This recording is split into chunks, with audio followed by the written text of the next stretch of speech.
we'll come back to Helper Dad. This guide outlines the steps to create alerts directly within a Splunk dashboard, enabling proactive monitoring and timely responses to critical events. Learn how to configure alerts, set triggers, and define actions for efficient incident management. First, let's understand alerting concepts. Alerts are automated notifications triggered by specific conditions.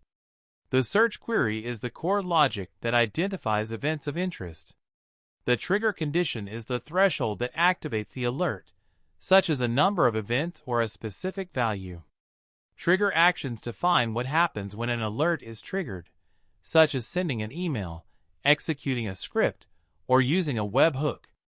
Finally, alert scheduling determines the frequency and timing of the search running to trigger the alert. Creating a base search for the alert involves identifying key metrics, such as error rates, CPU usage, or login failures. You'll then craft the Splunk Processing Language, or SPL, search to extract relevant data, for example, index equals web server status equals 500, stats count. Optimize the search for efficiency by using specific indexes and filters, and avoiding wildcard searches on high-volume indexes.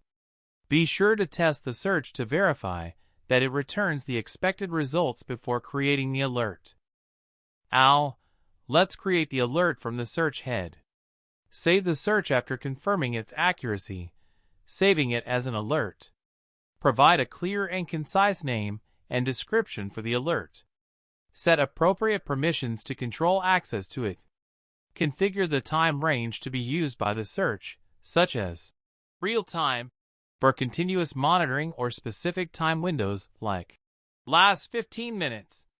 You will also need to set trigger conditions, like thresholds for triggering the alert, such as is greater than, or is less than, or trigger based on the number of events returned by the search.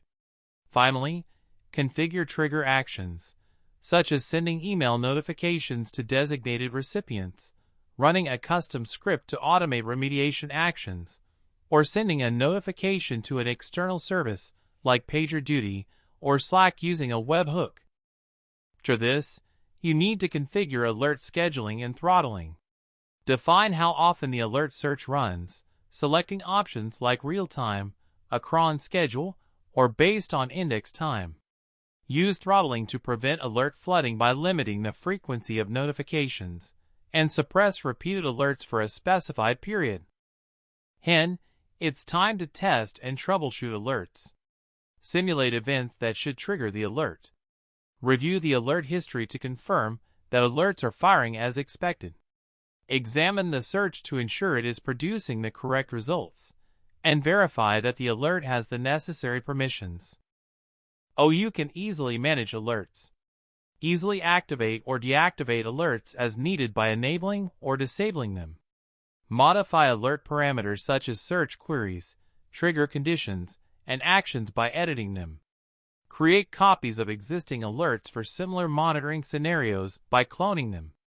And remove alerts that are no longer needed by deleting them. In conclusion, creating alerts in Splunk dashboards provides a powerful way to proactively monitor your environment and respond quickly to critical issues.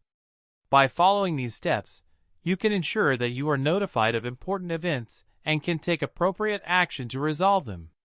Start implementing alerts today to improve your operational efficiency and security posture. Thanks for watching. See you next time on Helper Dad.